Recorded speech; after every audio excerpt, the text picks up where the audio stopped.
नमस्कार दोस्तों, net crack अड्डा चैनल में आपका स्वागत है। आशा करते हैं आप सभी लोग स्वस्थ होंगे। तो दोस्तों, आज जो हम एचआरएम के अंदर टॉपिक पढ़ने वाले हैं, एचआरएम के हमने जो कंप्लीट कर लिया था। अब जो हम पढ़ रहे हैं वो ऑर्गेनाइजेशन बिहेवियर पढ़ रहे हैं। ठीक है, तो सॉरी मेरे मुंह से एचआरएम निकल गया।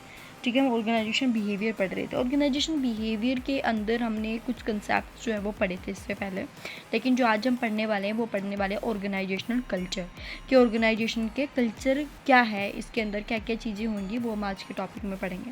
देखो, ऑर्गेनाइजेशन कल्चर का मतलब क्या है कि जहाँ पे हम काम कर रहे हैं वहाँ के मोरल्स, वहाँ के क्या सिस्टम है, वहाँ के वैल्यूज़, ठीक है, वहाँ के रिचुअल्स, वहाँ के कैसे मतलब कि लोग हैं, ठीक है, वहाँ का बेसिकली माहौल कैसा है जहाँ पे हम काम कर रहे हैं। ठीक है, यहाँ पे देखो, it is a combination of beliefs, morals, values, systems and ways of doing the business. कि जहाँ पे बिजनेस हो रहा है, एक काम करने का जो तरीका है, वहाँ पे आप किस तरह से काम कर रहे हैं, वहाँ पे कैसे सिस्टम है, ये सारी चीज़ें हमारी किसके अंदर इंक्लूड होती है, ऑर्गेनाइजेशन कल्चर का मतलब क्या है, वहाँ का बेसिकली माहौल कैसा है। Organisation culture influence the individual and society. देखिए, जैसे हमारे ऑर्गेनाइजेशन का कल्चर होगा, उसकी वजह से उसका जो इम्पैक्ट होगा वो हमारी सोसाइटी को भी पड़ता है। ठीक है, तो हमारा मतलब ये यहाँ पे कहने का मतलब कि ऑर्गेनाइजेशन कल्चर का होना इतना इम्पोर्टेंट है कि वो एक individual as well as a society के ऊपर इम्पैक्ट डालता है। Every family has its own culture, every society has own social culture and workplace has an organisation culture. देखो, जैसे कि एक फैमिली का एक अपना कल्चर होता है, जिस फैमिली में हम पढ़े हैं, ठीक है, हम बड़े हुए पले हैं, तो वहाँ पे क्या है, हमने वहाँ पे हर एक चीज़ को देखा है कि हमारी फैमिली किस तरह से काम करती है, वहाँ का माहौल कैसा है। हर एक फैमिली का अपना अलग कल्चर है। तो ऐसे ही हमारी एक सोसाइटी का है कि जैसी सोसाइटी हम रहते हैं वहाँ का भी एक अलग से एक सोशल कल्चर हो जाता है, और ऐसे ही सेम हमारे ऑर्गेनाइजेशन का कल्चर होता है जहाँ पे हम काम कर रहे हैं। ठीक है, नेक्स्ट है टाइप्स ऑफ कल्चर कि कल्चर कितने तरह के होते हैं। फर्स्ट है डोमिनेंट कल्चर। डोमिनेंट कल्चर का मतलब होता है कि वो कल्चर बल्कि जो सभी को फॉलो करना पड़ता है। जैसे कि मान लो, इसका एग्जांपल जैसे स्कूल होता था, स्कूल के अंदर हम प्रेयर करते थे, तो वो एक कल्चर था कि आपने स्कूल में क्लास स्टार्ट होने से पहले, आपके लेक्चर लगने से पहले आपको पहले प्रेयर करनी पड़ती थी, है ना। तो वो क्या है, एक ऐसा कल्चर था जो सभी को फॉलो करना पड़ता। डोमिनेंट क्या है, जो एक बड़े लेवल पे जो सभी को फॉलो करना पड़ता है, ठीक है, वो होता है dominant. It is represented by set of core value. Core मतलब बहुत ही इंपॉर्टेंट वैल्यू है जो सभी हर एक पर्सन को इसको फॉलो करना है, and shared by majority of organisation members. की मेजोरिटी मेंबर जो है ऑर्गेनाइजेशन के इसको फॉलो करेंगे। इसका बेस्ट एग्जाम्पल है जैसे हमारे स्कूल के अंदर प्रेयर होती थी, वो एक कल्चर बना हुआ था। ठीक है, नेक्स्ट है सब कल्चर। जैसे कल्चर है तो कल्चर के अंदर ही सब कल्चर होते हैं।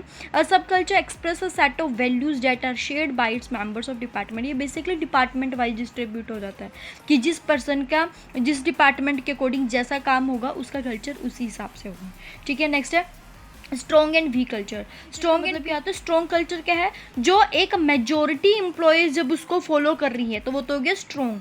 वीक क्या है, जो सिर्फ एक दो लोग ही उस चीज़ को फॉलो कर रहे हैं, तो वो क्या कहलाता है, वीक कल्चर ना। जैसे डोमिनेंट कल्चर था, ऐसे ही मतलब कि डोमिनेंट क्या है, जो सभी फॉलो कर रहे थे, तो उसको हम क्या बोलते हैं, स्ट्रॉन्ग कल्चर। तो स्ट्रॉन्ग कल्चर का मतलब क्या है, जो सभी जो एम्प्लॉयज़ हैं जो ऑर्गेनाइजेशन के अंदर काम कर रहे हैं वो सभी उस कल्चर को फॉलो कर रहे हैं, वो तो क्या आएगा, स्ट्रॉन्ग। वीक क्या हो जाएगा, इसका अपोजिट हो जाएगा, जब सिर्फ मान लो 10 में से सिर्फ एक दो पर्सन ही उस चीज़ को फॉलो कर रहे हैं, तो वो क्या हो जाएगा, हमारा वीक कल्चर।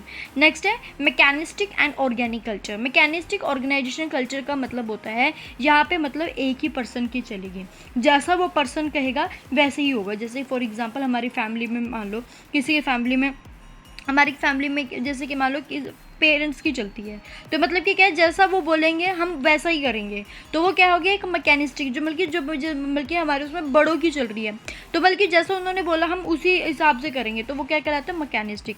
ऑर्गेनिक कल्चर क्या है, ऑर्गेनिक कल्चर अब क्या हुआ कि भाई ऑर्गेनिक कल्चर के अंदर क्या है कि भाई अब क्या है, अब बच्चे बोलते हैं कि भाई पेरेंट्स की नहीं हमारी भी सुननी चाहिए, तो वो क्या क्या हो जाता है, ऑर्गेनिक कल्चर, कि इसके अंदर हम क्या कहते हैं, सभी को एक डिसीजन मेकिंग में इसमें इन्वॉल्व किया जा सकता है, सभी अपना व्यू जो है वो दे सकते हैं, डिसीजन मेकिंग में पार्टिसिपेट कर सकते हैं, वो क्या कहलाएगा, ऑर्गेनिक कल्चर। लेकिन मैकेनिस्टिक क्या है कि जिसमें सिर्फ एक ही पर्सन की चलेगी। ठीक है, नेक्स्ट है आपका ऑथोरिटेरियन एंड पार्टिसिपेटिव। ऑथोरिटेरियन का मतलब यहाँ पे क्या आता है, बहुत ही ज़्यादा एक ऐसी मतलब कि हमारे जो भी काम होगा वो हमारा लीडर ही करेगा, ठीक है। एक अथॉरिटी किसके पास है, लीडर के पास है, ठीक है।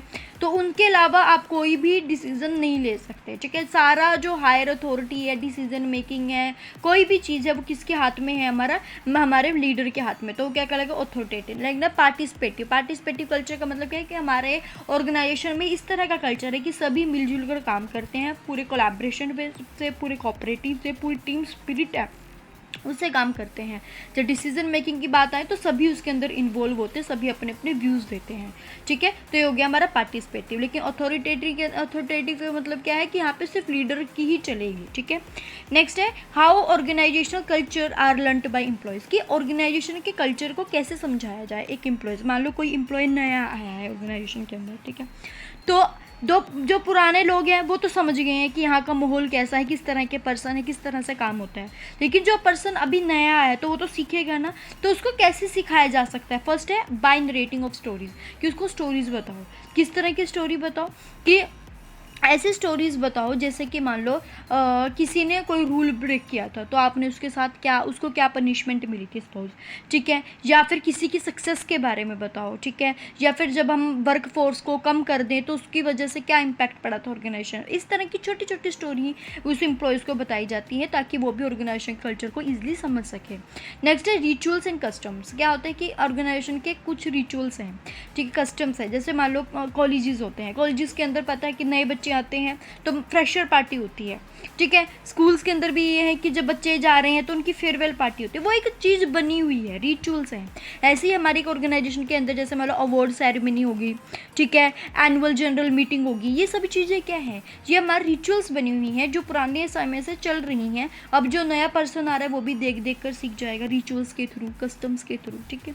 नेक्स्ट है by specific language. By specific language का मतलब होता है कि हम किसी स्लोगन के थ्रू हम उसको समझा सकते हैं। फिर कोई हमने एक ऐसा पैराफ्रेज किया हुआ है, ठीक है, तो उसके थ्रू हम जो है अपने कल्चर को एम्प्लॉयज़ को समझा सकते हैं। कैसे, स्टोरीज़ के थ्रू, ठीक है, अपने कस्टम्स, अपने रिचुअल्स के थ्रू, या फिर स्पेसिफिक लैंग्वेज। स्पेसिफिक लैंग्वेज का मतलब यहाँ पे है कि ऑर्गेनाइजेशन ने जो खुद की बनाई हुई है, जैसे कि उन्होंने खुद के स्लोगन बनाए हुए हैं, कुछ ऐसा फ्रेसेस उन्होंने की हुई हैं इसके थ्रू, ठीक है। दोस्तों आज जो हमने पढ़ा है वो ऑर्गेनाइजेशन कल्चर के बारे में पढ़ा है, ठीक है। अगले हम पढ़ेंगे ऑर्गेनाइजेशन में कन्फ्लिक्ट और नेगोशिएशन के ऊपर मैं टॉपिक लेकर आऊँगी नेक्स्ट, ठीक है। आज जो वीडियो है वो ऑर्गेनाइजेशन कल्चर के ऊपर थी। इस वीडियो में अगर आपको कोई भी डाउट है तो आप मेरे को कमेंट कर सकते हैं। वीडियो अच्छी लगी तो मेरी वीडियो को लाइक करना, चैनल को सब्सक्राइब करना। जय हिंद, जय भारत।